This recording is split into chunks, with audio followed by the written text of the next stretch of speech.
डर और रहस्य से मिलकर बनी कहानी में आप सभी का स्वागत है।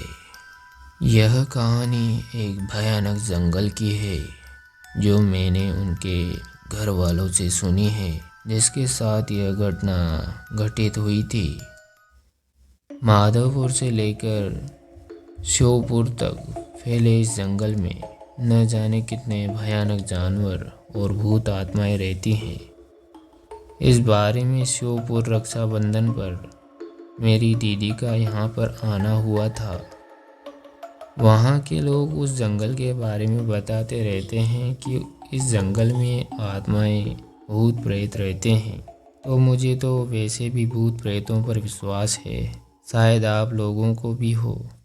तो मैं 15 अगस्त को अपने जीजाजी के साथ कॉलेज गया था। वहाँ के लोग उन्हें आचार्य जी कहते थे। 15 अगस्त का प्रोग्राम खत्म होते ही हम लोग जाने ही वाले थे कि वहाँ के पड़ोसी ने उन्हें घर पर चाय पीने को बुलाया। तब हम लोग उनके घर चाय पीने गए। ऐसे ही बातें हो रही थी, तब उन्होंने अपनी आप बीती कहानी हमें बताई कि अभी कुछ दिनों पहले मेरे बेटे राजीव के साथ ऐसी दुखद घटना घटी। या आपको क्या बताएं। राजीव के पिताजी ने बताया कि एक दिन मेरी तबीयत खराब हो गई थी। तब मैंने राजीव को जंगल से बकरियों के लिए चारा लेने के लिए भेज दिया था। राजीव वैसे तो कभी कभी जंगल जाता था, पर वो हमेशा काम से जी चुराता था। पर आज उसे मजबूरी में जंगल जाना पड़ा। वो रास्ते में चलता गया। उसे कहीं भी पास में चारा नहीं मिला, क्योंकि पास के सारे पेड़ तो पहले ही काट दिए गए थे बकरियों के लिए। वो जंगल के और अंदर चला गया। वो घने जंगल में पहुंच चुका था, जहां पर बहुत पास पास पेड़ खड़े थे। पेड़ इतने घने थे कि आसमान तो नजर ही नहीं आ रहा था। बरसात का टाइम था, अच्छी बरसात हो रही थी, तो पूरा जंगल हरा भरा हो रहा था। पत्थरों पर पानी ऐसे बह रहा था जैसे साफ कोई झरना बह रहा हो। पहाड़ों से नीचे की ओर आता हुआ पत्थरों पर साफ पानी बह रहा था। वहां पर इतनी शीतलता थी कि उसकी देखते ही थकान दूर हो गई। राजीव ने सोचा कि पहले मैं थोड़ा आराम कर लूं, फिर मैं पत्तियां काट कर घर चला जाऊंगा। थोड़ी देर हुई उसे सोए हुए। उसने सपना देखा कि वह चारे के चक्कर में बहुत दूर आ गया है और वह रास्ता भूल गया है। उसने सपने में देखा कि उसके सामने कोई खड़ा है। उसकी शक्ल देखते ही उसकी आंखें खुल गई और वो डर गया।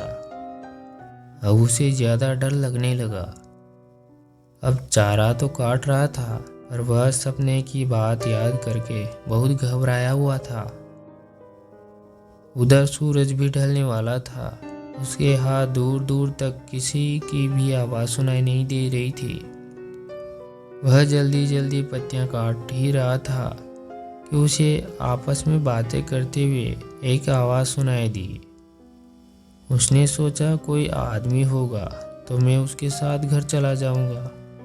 उसने जल्दी से पत्तियां बांधी और वह आवाज़ आ रही थी जिस दिशा से, उस दिशा की ओर चल दिया। पास पर उसने यह ध्यान नहीं दिया कि वो आया किधर से है और किधर जा रहा है। वह उल्टा जंगल में घुसता चला गया। आवाज़ और साफ सुनाई देने लगी तो वह और आगे बढ़ा।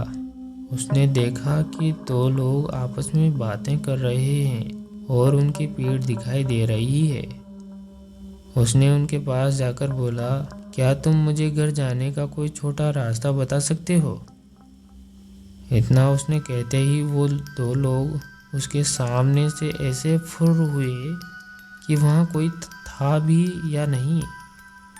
उनके गायब होते ही उसके पसीने छूट गए और वह बेहोश हो गया।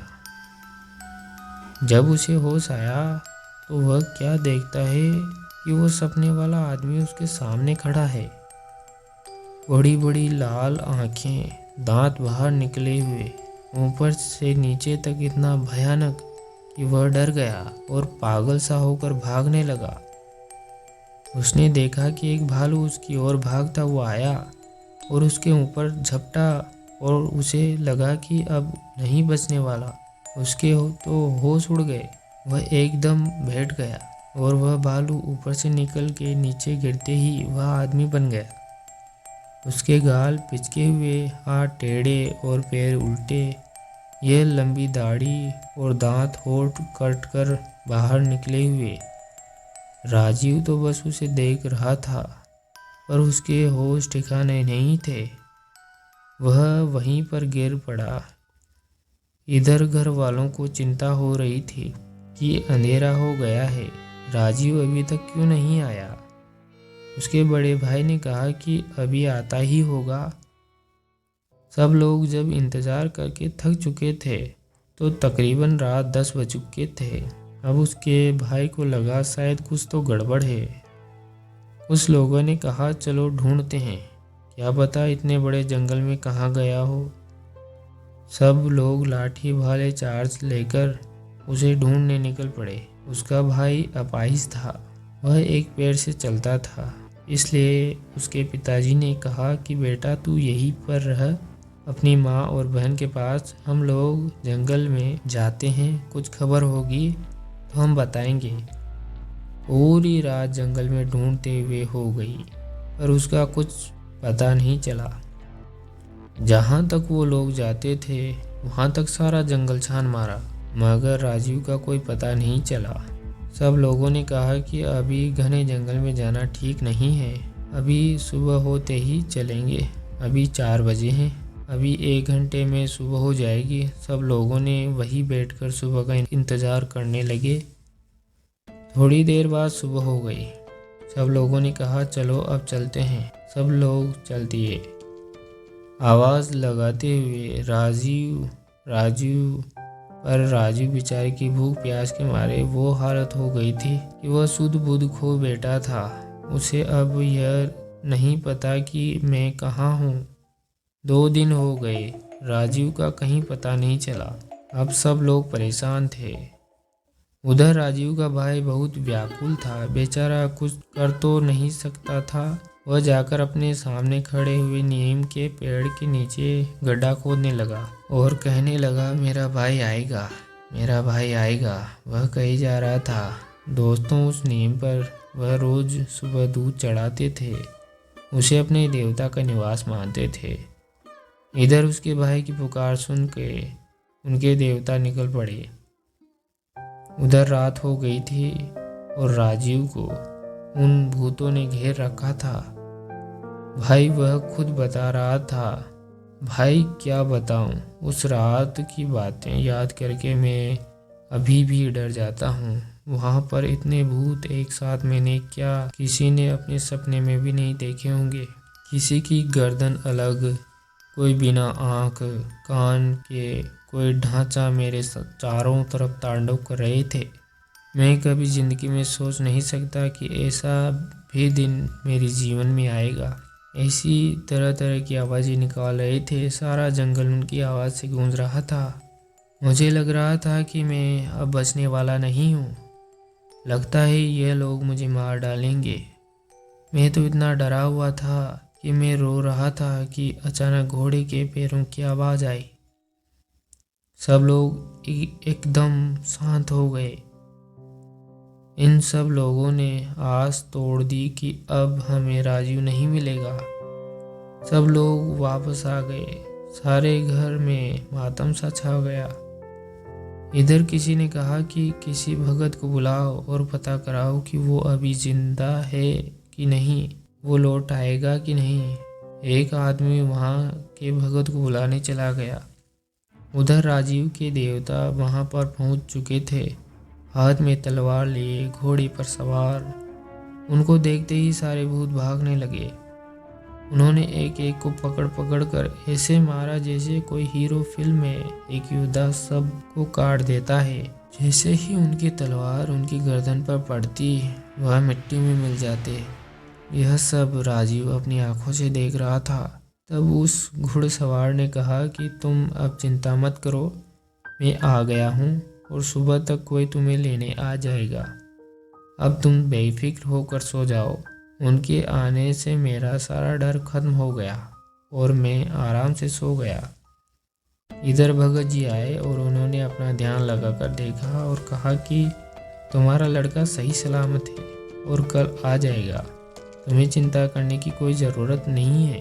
वहाँ पर तुम्हारे देवता पहले ही पहुँच चुके हैं और राजीव का भाई अभी वहीं पर बैठा है और कहे जा रहा है मेरा भाई आएगा। वह किसी की भी बात नहीं मान रहा है।